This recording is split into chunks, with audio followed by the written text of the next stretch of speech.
Hello, everyone. Welcome to this week's edition of One Big Idea. I am joined by Chris and Christine of the Floor app, and I'm very excited because I am a proud Floor app holder. This has been a long time coming, and proud and grateful to call you both friends. So thank you so much for joining. I would love both of you to give a little introduction of yourselves, and then we'll dive into what Floor is and take it from there.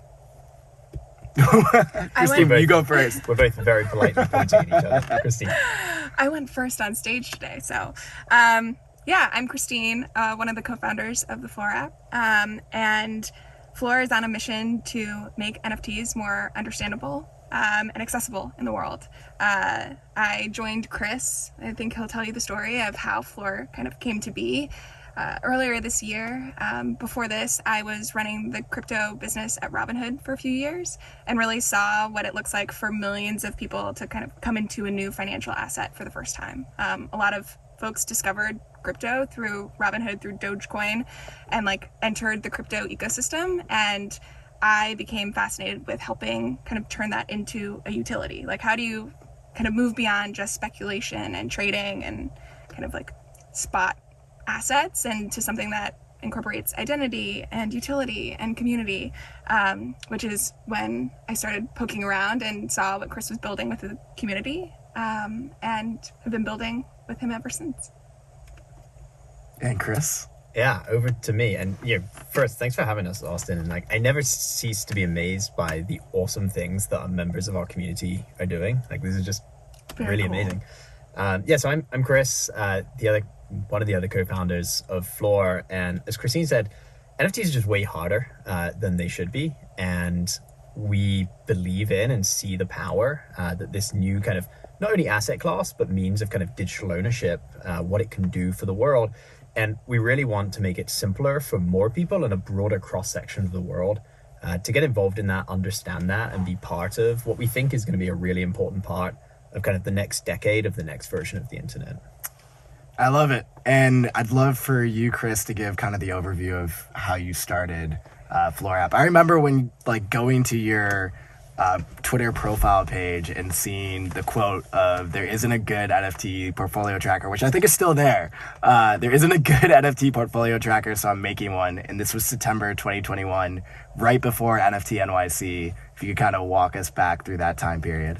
Yeah, I think like almost all good things, it was pretty much by accident, and it was sort of out of necessity. So I was personally going on my NFT journey. I was trying to figure out what I had, why I should care about it, what was happening with it, and I just personally found it very hard. I'm a computer scientist. I've been in crypto for 4 or 5 years at the time, and I was like, if I find this really hard, everyone else must find this really hard. So I decided I'd try to kind of put that together with the fact that I'm an engineer, but basically hadn't really been able to code professionally in 4 or 5 years, because as you build businesses, you get further and further away from the direct hands-on product and engineering work.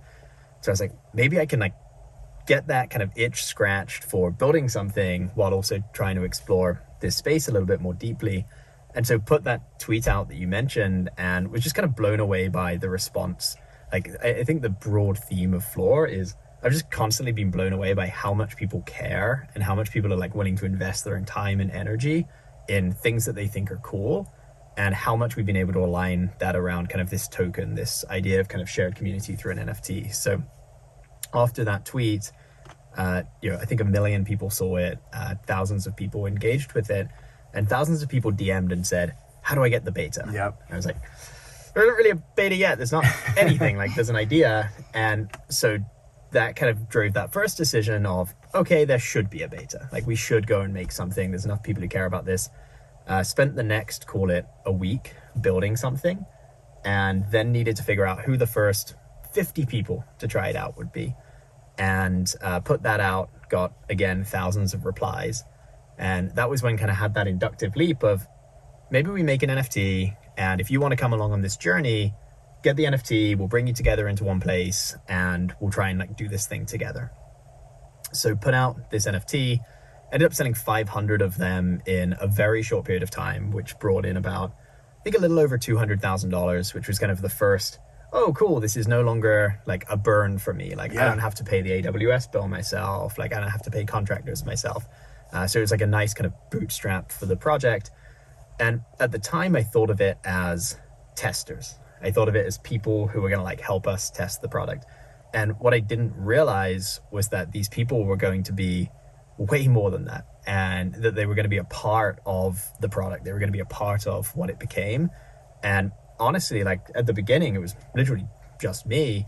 Like they're the only reason that we actually continued and kept going, because they liked it and they wanted this thing and like someone else had this idea, and like it was a group of people to build with. When like for those first few weeks, it was literally just me that was actually building stuff. It really was an amazing journey. Like fast forward today, there's 12,000 token holders. Wow. Thousands of them still talk to us, Yeah. whether that's in the Discord, whether that's in in-app chat support, and let us know what this thing should be for them. And as we think about going from tens of thousands, hundreds of thousands, to hopefully one day millions, I'm really interested in how you can evolve and scale this idea of not just a product where you can like create content, but rather a product that you can actually mutate yourself, that you can be part of defining what it should do next. And I think that's one of the things that we got really wrong in Web 2 that we can get really right in Web 3. I hope. I'd love to hear you talk through the decision of deciding to token gate an app. It was the first time, I don't know that I've seen it since, honestly, a token gated app experience. It was the first time in my experience in NFTs where I bought something for access instead of speculation, and knowing that like you have delivered value on it, that more or less if you just went into participating in the partnerships, you probably got your mint price back and then some. But the thoughtful intention of building that out very slowly and convincing people to pay for it, what was that experience like in the beginning days? Yeah, when I made the first token, I expected to sell 3. Like candidly, like I did not expect to be successful. And I think people bought them for a number of different reasons. There was the people who really wanted to try the product. They actually felt the problem. Yeah. And I think this whole thing is like a mixture of time, place, and like the problem is real. Like it is really, really hard to get into NFTs and to kind of understand what you have. And so when people started buying them, my next reaction was, oh shit, should I be doing this? Yeah. Like, am I going to be able to like deliver on what people are hoping? I really want to make sure I understand what it is they want to get out of this, like why they're buying, and how I make sure that at the end of it, they're like, wow, what a great experience, and not, oh, this guy on the internet took like 0.2 ETH from me and did nothing. And very much like having them in the Discord was a big driver for what we built, and just like continued engagement.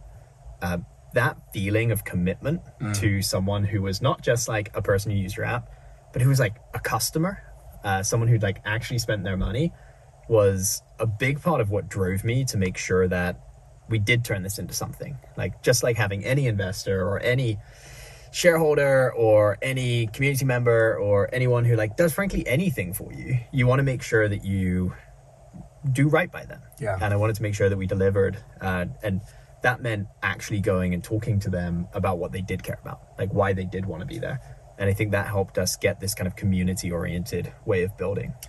Yeah, I would love to hear you both talk a bit about the community that has developed around the Floor app, because there's nothing that would have said at the outset that people paying for access to an application would lead to a community, but it very much is a community. You guys do events all over the world. You have your podcast. You're constantly bringing people together. Where the part of the way that we even got connected to do this is I had met someone in your community, Pet, who was helping me with production, who actually set me up with this podcasting studio in London. And so it's very much this community that helps one another. How have you gone about fostering that? Where does it sit within how you think about building Floor over time?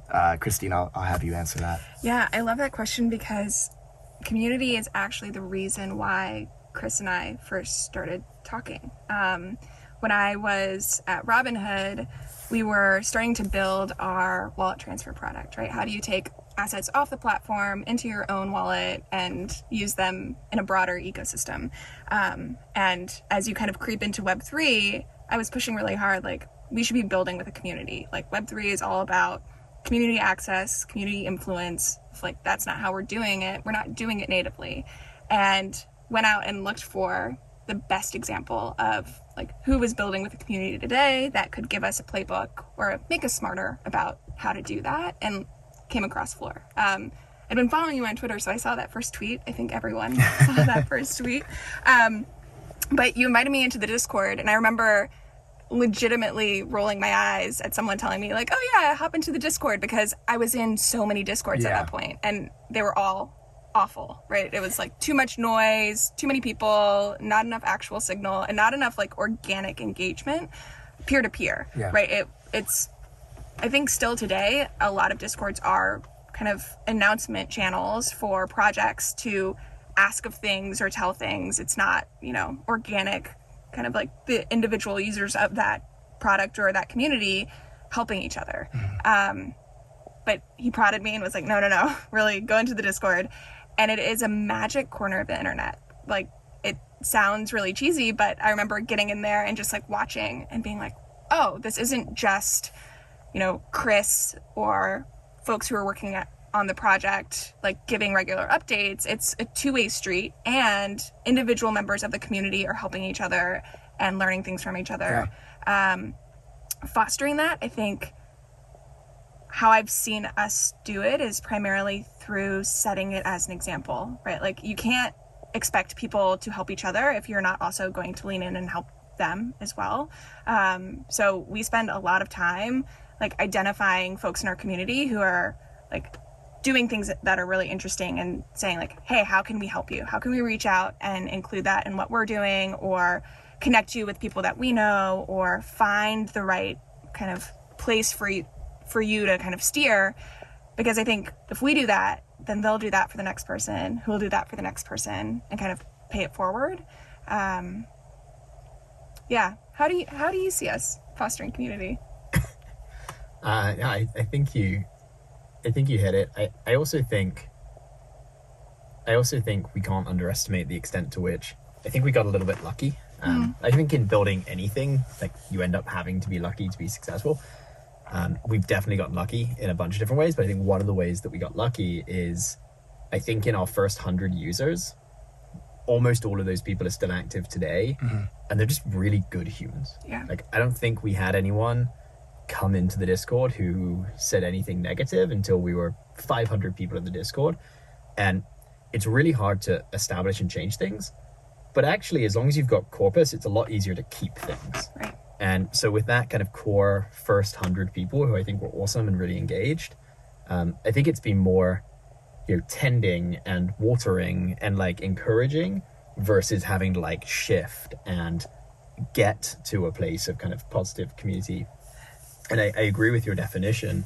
I think it's way more important, the relationship the average community member has with another community member, than that they have with us. Yeah. Like, that's just so much more powerful, so much more ingraining. And like, there's only so many of us, and we only have so much time. And like, you know, who wants to hear me talk more? It doesn't sound fun at all. But there is something to the fact that you mentioned earlier, this idea of being centered around a real problem that people could rally behind and were willing to put their hard-earned money to have it solved for them. And they really became, I remember those early days, the community were the evangelists, trying to tell anyone who would listen. I had multiple friends buy these tokens because they were all dealing with the same issue of, I want a way to visualize how I'm performing. And it turned into so much more than that around how you make NFTs accessible. One thing that I thought was really important early on was how you continually validated participation. The fact that you had a roadmap on a Trello board that people could, like, people talk about building in public and they think that's like putting out a tweet. You actually had your roadmap in an accessible place that anyone could see at any time and know exactly what the priorities were, how you were moving through them. It gave us, I think, as a holder, a lot of confidence in how you were looking to navigate, and also validated our participation. Like, when we had feedback, we knew that it would be received, it would be read, and it would be iterated on if it made sense. So I definitely think there was a lot of that, of everyone just being very mission aligned and not focused on speculation, but very much focused on, we all have this problem, you know, and we'd like to see it solved. Moving from that, one of the things that I think is really interesting, you put on your website that the average user opens the app 12 times a day. very fascinating for me because I think a lot of products are trying to create sticky experiences. How do you think about stickiness and engagement as a metric, and how do you build for that?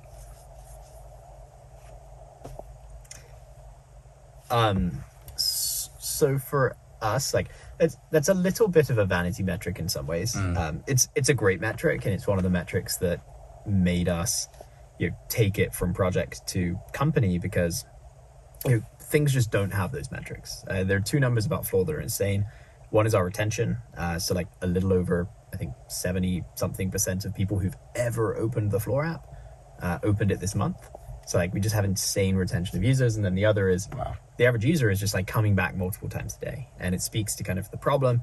And I've always said in building a mobile product, you need to figure out what that hook is that keeps bringing users back. And like in mobile apps, you're basically on the home screen or you're dead. Like you need to have that, you come back multiple times a day hook for attention. And for us, that's still portfolio tracking. It's, people want to know, like you'd open Coinbase or Robinhood, am I up, am I down? Right. I think what that's given us is this really unique position of attention. In a world where, particularly during the bear market, users are increasingly not checking more than a few discords, because this is one place that you can get kind of information for all of your projects, they are continuing to come back and check the Floor app. And so this is a place that I think we can help creators and projects a lot, because we want to be the front door. We don't want to be everything. We don't want to build all of the things that you're going to need. But when you think about NFTs and you're out and about, we want to be that thing that you open and use it as your jumping in point to whatever else you're looking for. Maybe that's other products, maybe that's marketplaces, maybe that's like discords or chats for individual projects. But Floor should be the place that you discover what it is you should be doing next. Yeah. So like, oh, I'm a Doodles holder and something just happened in Doodles, so I'm going to go check that out today. Can you define that a bit further, of like what features do you see as effectively what you're describing as an NFT homepage? And so not only do you want to be able to track how you're performing, but you want to know the latest news. You may want to buy, which was a question we got from someone in the audience of, is this a place in the future where people will actually be able to buy NFTs or look at different marketplaces? How do you think about what the product scope looks like for the home of NFTs? I do think it's a lot of things, right? It's understanding and knowledge. So what do I have in my wallets today? How are they performing? And what is the most important thing that I need to know about all of them right now? I think that like getting that right is incredibly important, because there's so much noise in this space, right? And so giving users the flexibility and granularity and tools to actually say, like, this is what I'm interested in participating in, and this is what I want to be hearing about. And then having different levels of notifications for those users, like from passive information to push notifications to say, you want to know when this thing moves this much, like we can tell you that. To actually like making transactions, being able to see what's available across platforms, across marketplaces, and actually go and buy and make like entry or exit positions. I think what is really interesting here is that the space, what makes it hard at the end of the day is fragmentation, right? There's OpenSea, there's LooksRare, now there's Blur, there's ETH, there's Solana, there's, Tezos, there's the next chain, and even your wallets should hopefully be fragmented, right? You have a Vault wallet, you have a hot wallet, like you're doing things across multiple spaces. If we get it right, we are the place that ties all those things together to kind of make a single picture of what's going on in the ecosystem for you, for like what's in your wallet, for what you want to know, for like what you should be interested in. I'm going to slightly push on it. So there is a difference between being the place to know these things and then being able to actually action them. And so I do think like a lot of people would be curious to know, do you guys think about being able to action and purchase NFTs and do those things? So like, are we going to be a marketplace? Right. I think in the short term, no. I think like you never want to say never, and who knows. But in the short term, being able to help people understand where there is liquidity, where the market is, and get there easily and quickly is kind of our first step. We actually do have listings very recently in the app, so you can go and you can say, okay, Doodles is something I'm very interested in. Let me go look at like what is being bought and sold and what's available like at what floor price today. I do think that eventually, if we do have a user base that's large enough, like allowing users to actually engage with one another directly and kind of meet in the middle, like sure, that could be an interesting thing to explore. Right now, it's not on the short-term roadmap. I think put another way, I don't think we're going to rebuild almost anything that exists in the ecosystem in a way that looks familiar to the way those things look today. So, you know, OpenSea, actually one of the hardest parts of NFTs right now, if you have ETH, is not actually buying something on OpenSea. OpenSea is actually like quite easy to use. Like to talk about that fragmentation, there's also huge fragmentation of pricing data and listing data and why that price is that price. So like what's actually happening, what the news is like. And so I think there's kind of two pillars of things we'll do. One is attack new hard problems that aren't solved in the space today by connecting things together in interesting ways. And then the other is rethinking some of the things that exist a little bit. And I think there's like a couple pillars there. Liquidity could be one in time. And in particular, I think the story today for you have a thing I want and I'd like to discuss it is particularly poor. Wallet and custody is another one today that's just incredibly challenging to get on board to the space. And I think the solutions to those problems that would be Flory would just look very different to the things that exist out in the world today. Because, you know, going all the way back, I think there's this matrix of kind of how you think about NFTs and then how far along you are in the journey. Some people are here for the asset class. Other people are here for kind of the utility and the, you know, interesting things that they can do. And then some people are new and some people are, you know, very experienced. And I think the things that they're looking for are quite different, most likely. How do you think about prioritizing those? Because you just nailed the fact that there are a variety of different personas that you could be prioritizing. And ultimately, the different products that you would create would look very different for someone that is like a base user versus a power user. And it's even more complex because those are the users that are here today. Right. And that's a very small percentage of people that we actually hope one day will use Floor and be using NFTs. So it's like, okay, you have this matrix of users in the ecosystem today. How do you build for them? But also, what about the next 10 million users that come in? What are they going to want? What are they going to need? What's going to be way different for them to get involved than this core set of users today? Right. And how do you make sure that those two things are interoperable? Yeah. So how do you think about that? This is actually one of the hardest things about building in any emerging space, which is you have to build for a customer that exists. Like if we build for the next 10 million users today, we probably go out of business before they come here. However, you know, if you don't, when the 10 million users come, the market passes you by. So the unfortunate answer is you have to do a little bit of both. Long term, the strategy of the business is very clear, which is we want to build for the like educating and onboarding market. There's an enormous corpus of overlap. I'd say like 70% overlap between those things. Today in the 30%, that's where we try and measure very carefully. Yeah. And today we do build for folks who are in the space. We want to make sure we're useful to our customers who today are early adopters. They're people who are in NFTs in like 2021, 2022, which makes them early adopters. We're constantly thinking about how do we build long-term features and build like value, network effects and content that allows us to build those things that onboard more people. So I think I'm proud to say you could put anyone at Floor here and ask them kind of what we want to do long term, and they'd probably have the same answer. Yeah. Prioritizing in the short term is very tricky, and like a day-to-day discussion for sure. Understood. Wanted to move to a different section here. So I've been obsessed with this idea, like Bezos talks about focus on what your beer, like makes your beer taste better. And I think what's really interesting with you guys is that, and they had just a little bit of context behind that. The idea, he had this at like the first AWS reInvent, and it was basically trying to get people to use cloud services, because it's like, why would you invest in this if you're a small mom and pop company? Just have us do it, and then you can focus on like what makes your product so great. Yeah.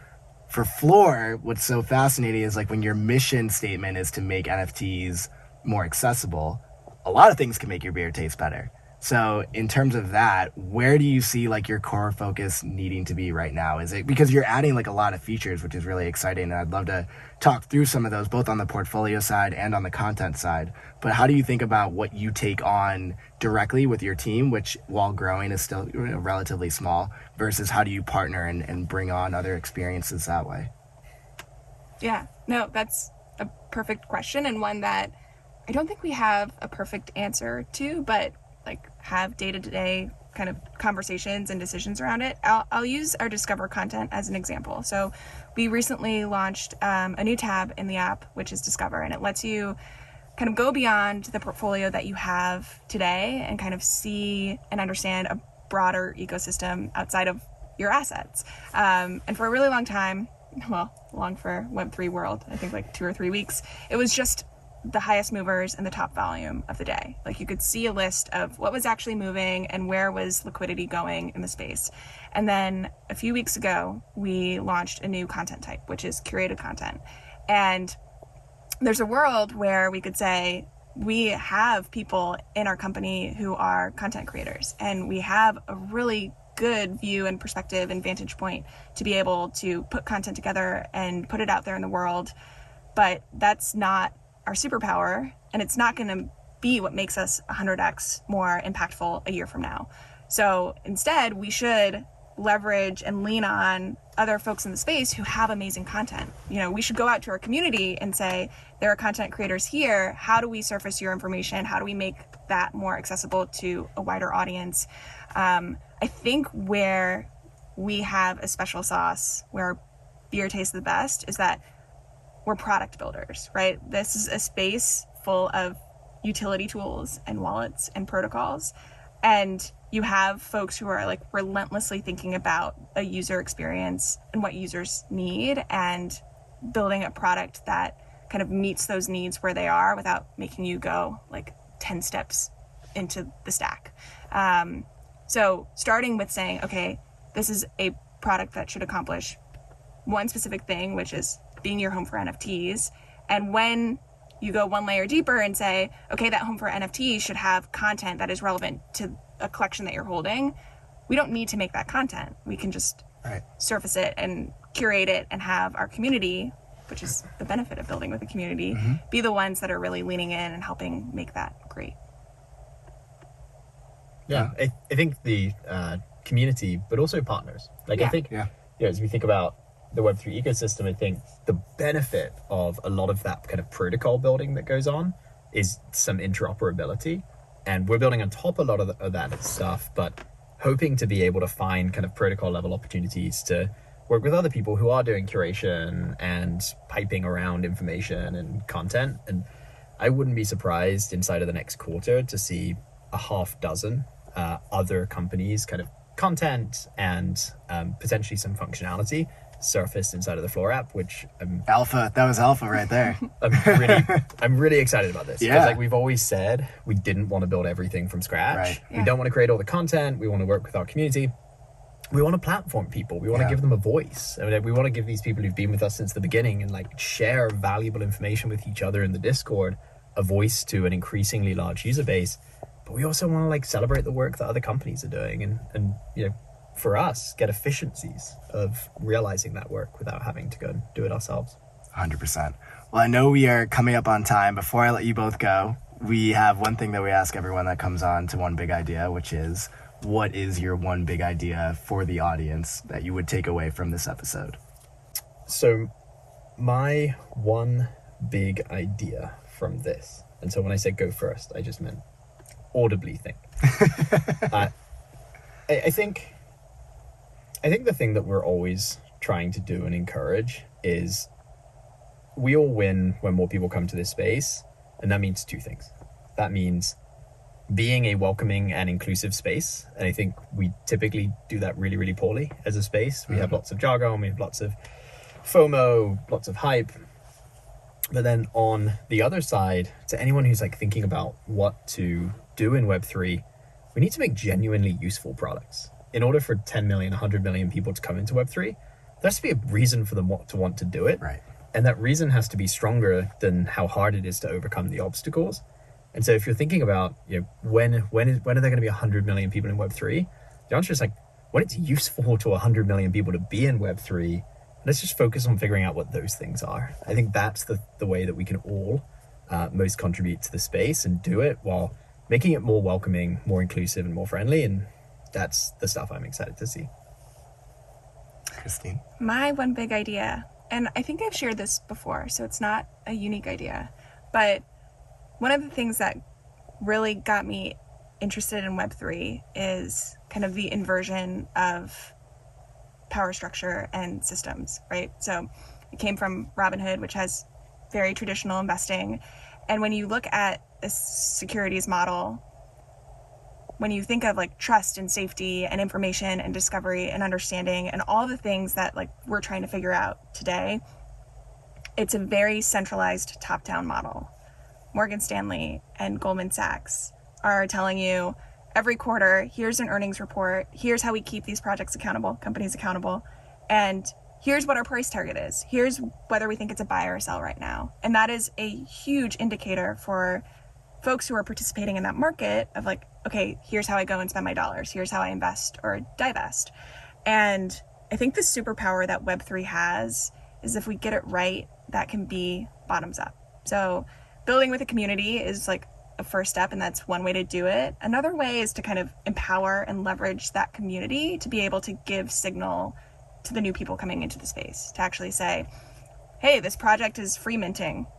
Do we trust it? Right. Are we also minting? What do you think of the project founders? Do we know them? Have they been doxxed, right? And that doesn't have to come from one central authority. Like if we get this right, it's not Chris and I at Floor saying, Floor has a check mark and here's a process for getting your check mark.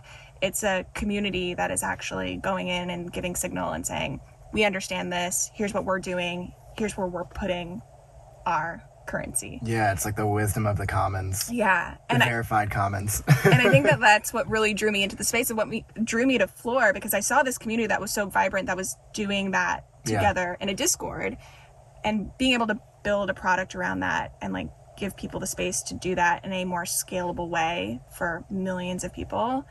I think that's going to be like what turns everything on its head. So.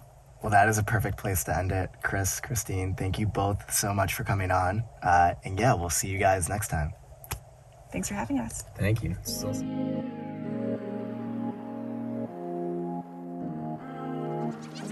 Thanks for listening to this week's edition of One Big Idea. As a thank you, head to onebigidea.xyz to claim your free OG status NFT. I'll be closing off minting after this initial run of episodes, so be sure to grab yours before they are gone. Thanks again, and I'll see you next time.